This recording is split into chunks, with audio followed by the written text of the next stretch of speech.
You set up your company, Saratoga Capital, during the Asian financial crisis. What made you think that your company could succeed when so many others in the region were failing?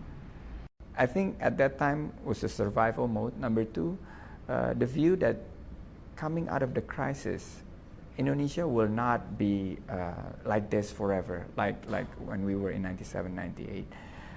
5 to 10 years while Asia will come out from the crisis, energy will be in high demand. So that was the first call that we made on investments.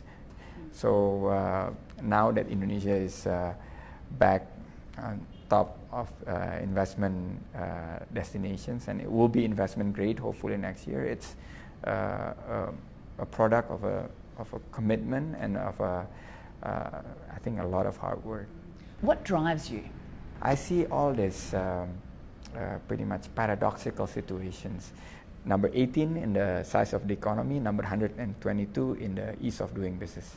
It doesn't gel.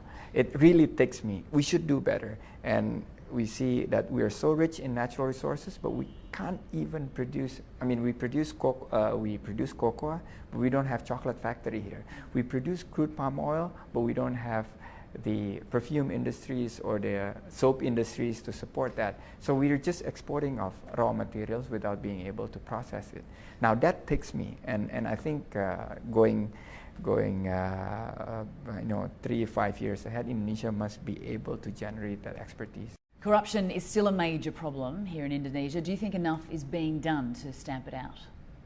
I think the government is really on the right track now, moving in the right directions, but the speed or the pace, people wanted to see more.